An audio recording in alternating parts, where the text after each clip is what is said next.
I'll show you exactly what I'm talking about. Don't quote me on that. And then you couldn't stop talking about it. No, I could. Let me see one of those so I can see how it fits in my Here you go. big old paw. Till next time, go take on the world. What is going on? And welcome to Take on the World Knife Review. We're back with another knife. Finally, I'm here with Mr. Johnny. and Mike D. As always. Dude, that's a huge knife. Yes, it's a rather large knife. Oh, I'm sorry. It's a rather large knife. I like that. It's impressive. Much more impressive than your dick.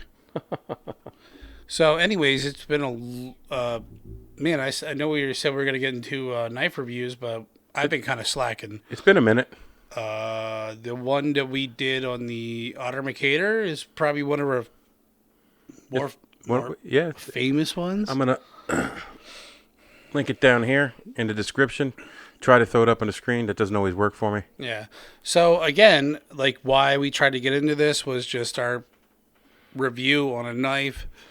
Like, just plain and simple. No, I'm tired of people jib-jabbing about this and that 20 minutes before they get into a knife review. We're just gonna cut right into it. What do I think about the knife? Now, how long have you had this knife? Funny story.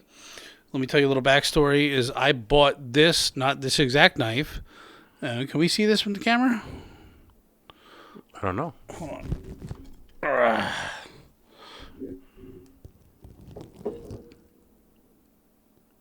I bought that knife probably about 15 years ago, and I loved it. I went camping with it. I went hiking with it. I chopped down all kinds of shit with it, tree branches, whatnot. And I went over to my buddy's house to go show him it. And I think, for whatever reason, I left it on top of the hood of my car. And as I was leaving his development and turned a corner, it flew off into the woods. And I never found the fucking thing. And I think about 8 years later, my dad had this same knife. And he's, this thing's too big for me. Here, take this knife and it's yours. There you go. So I was like, oh, I have the Esee-6 back. Oh, I was holding it like the urn. The precious. Yeah. But, without further ado, here it is. The Esee-6. This is made by... Mike, why don't you give us a rundown of the company? Okay, what do I know about the company? The Esee-6. You're going to try to make me pronounce that shit? Yes. I don't remember. I played it for you. All right, I'll pronounce it. It's like Escalada, Supervivencia, Escape and Evasion. There you go. ESSE. And when we ran it through Google Translate, the Escalada Supervivencia means survival school. It used to be made by the Ontario Knife Company, and it is now made in the USA. Yeah, which I think the Ontario Knife Company still makes, or you can still buy the stuff that's reminiscent to this, like the Rat 1, the Rat 2. One of my buddies really loved the Rat 4, which they carried over, and it was the Esee-4.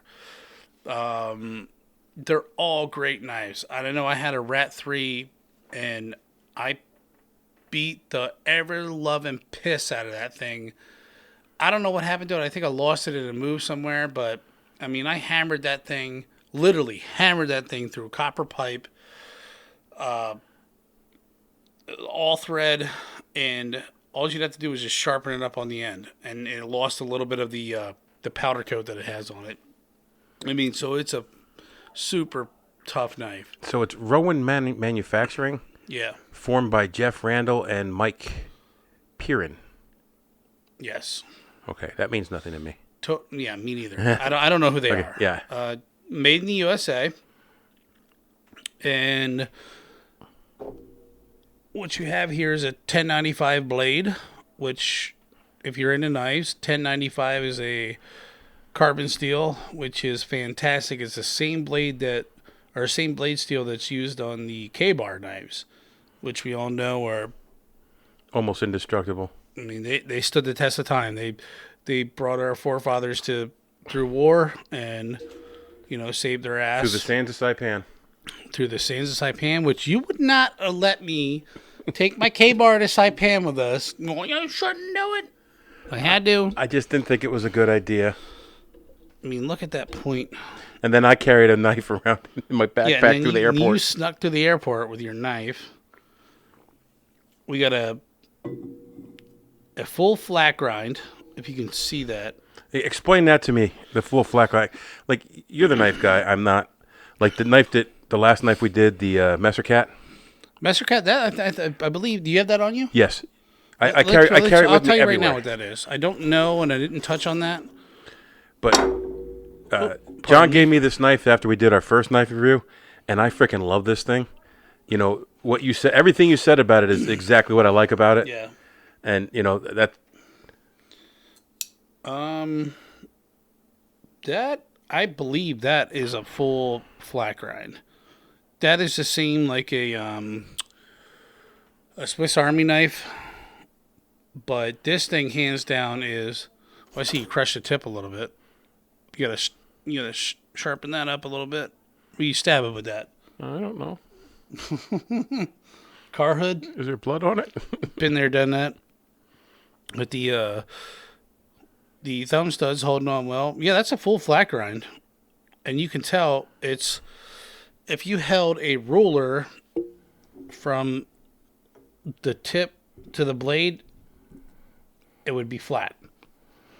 And which they do is when you're grinding this edge, before you put a final edge on it, you're just holding it up to a flat sanding blade, and you're putting one edge on it. Back and forth.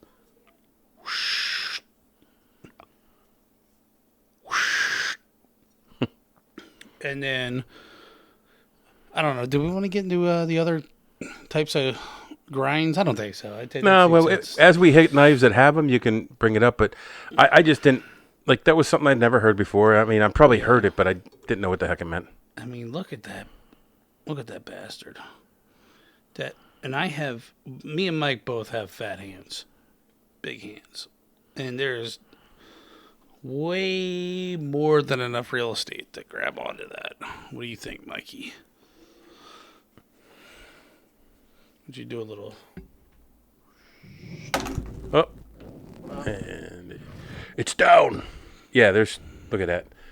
I'm not touching the other side of my palm. Yeah. I mean, then choke up on it, too. If you want to do, like, close work, like, move your finger up to the choil. Yeah, there's plenty of room there. So if you want to, like, make fire sticks, feather sticks, whatever you want to do. That is nice. Yes, it's a well thought out blade. Okay. Now you moved it, too. You spun it. Did I? I think so. No, I don't think so. Well, as long as you're good. Now, where are we at here? You want to go over the specs? Yeah. Why don't you go over the specs? All right. The overall length is 11.75 inches. The cutting edge is 5.75. The overall blade length is 6.75. You want to hold that pen up so they can see what... Here's a standard pocket pen. The blade width is 1.56. The weight is 12 ounces. Dude, that's almost exactly the same length. The cutting edge? Same as a pocket pen. Yeah. And it's a drop point. I think you covered that already. The thickness is 0.188. So, I mean, there's no chump. Definitely, I don't know if I can get that up there.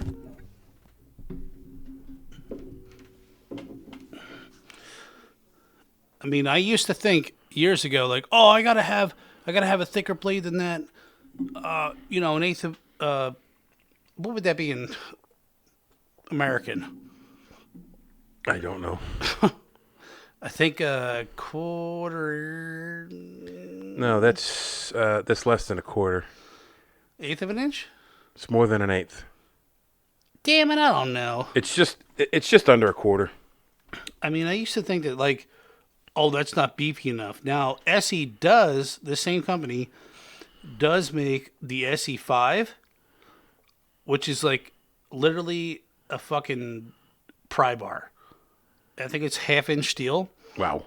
The thing is monstrous. The blade's shorter. It looks exactly like this blade, but the blade is a little bit shorter. I think it has the same exact handle. And I think maybe the handle might be a little bit thicker because, as you can see, there's these orange. You can see these orange pieces in here. Those are little inserts. So you can customize this blade as much as you want. You can. There's tons of companies out there that you can buy carbon fiber inserts for, no inserts for. You can buy different handle material. And it looks, I think that's like a 1/8 inch hex head, so you can easily just put a hex head on this side and this side, and just unscrew them and take the scales off, and you can replace them with whatever you want. They make a multitude of scales for whatever you desire. Glow in the dark. These happen to be, I think, what are they, Mike? Canvas micarta? Yes. Which canvas micarta is okay. The linen. Okay, which they're super tough. But the one thing that I found with the linen micarta is after you start handling this thing for a while, and you probably see it like right now, it's like the oil from my skin darkens this green color, this greenish gray color, and it starts to get it like smooth because your oil starts to fill in these, the grippiness of it, the little cavities. So what you can do is just wash it with some like Dawn soap, and this scale will get like really bright. I mean, it's almost back to where like I cleaned it again.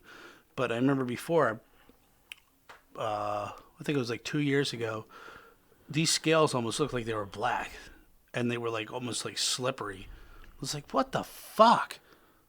So I was like, oh yeah. I'm like, let me just wash it. And then like it doesn't affect them if you wash them. And then obviously the blade didn't rust at all. And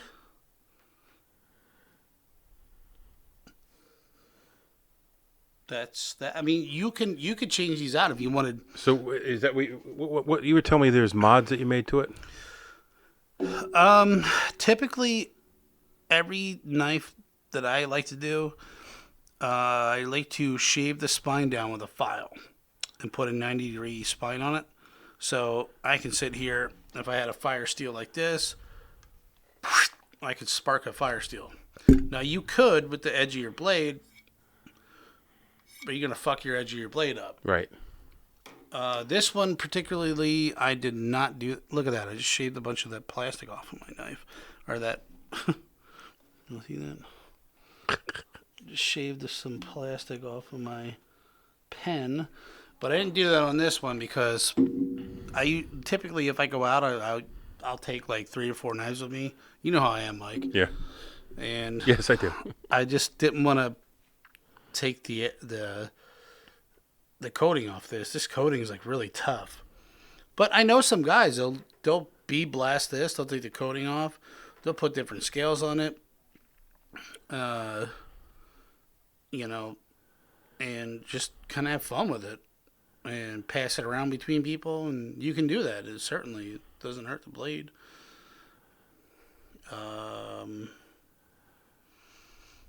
Let's see else. What else are we forgetting? The sheath. Oh, yeah, the sheath. Now, this knife was given to me by my dad, and this was the sheath that he got with it. You can see it just has I don't know what you want to call that. It's like a belt. A tension clip. A tension clip that, clip over your belt. Which is fine. Hear that positive retention.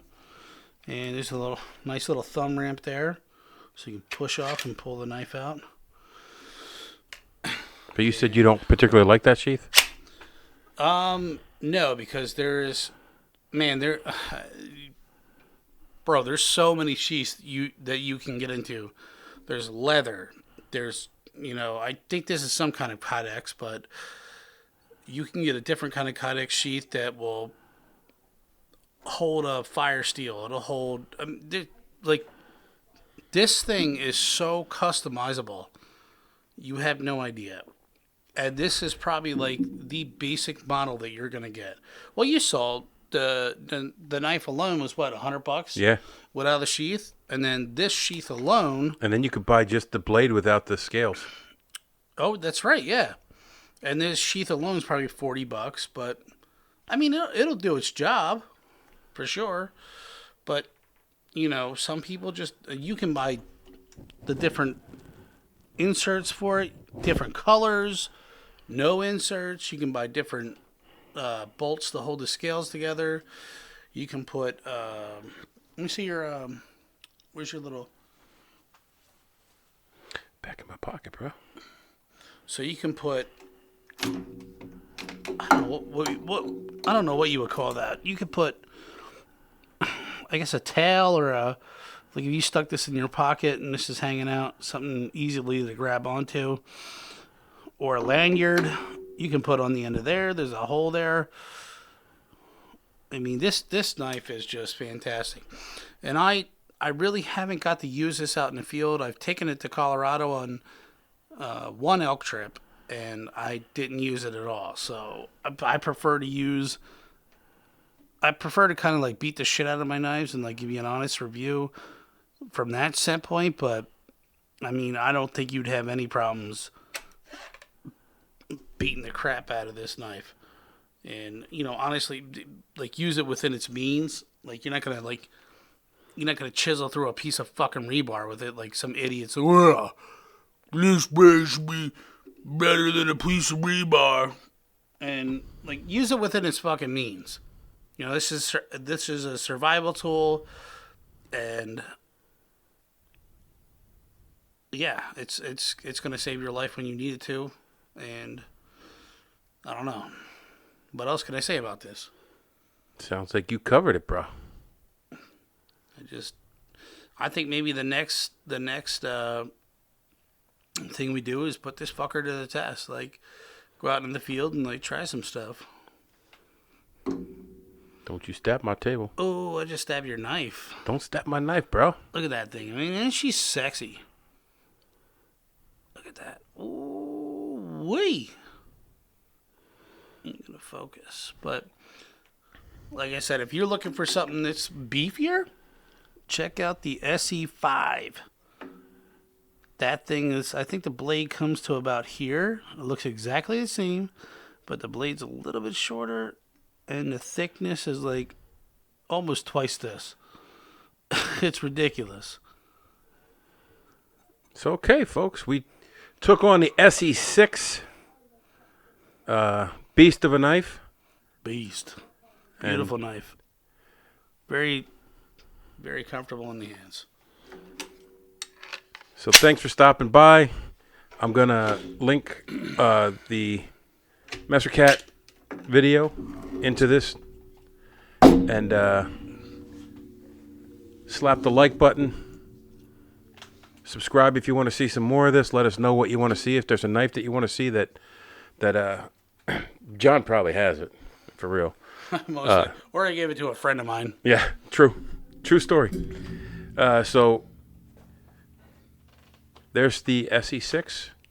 Now you go take on the world. I'll show you exactly what I'm talking about. Don't quote me on that. And then you couldn't stop talking about it. No, I could. Let me see one of those so I can see how it fits in my big old paw. Till next time, go take on the world.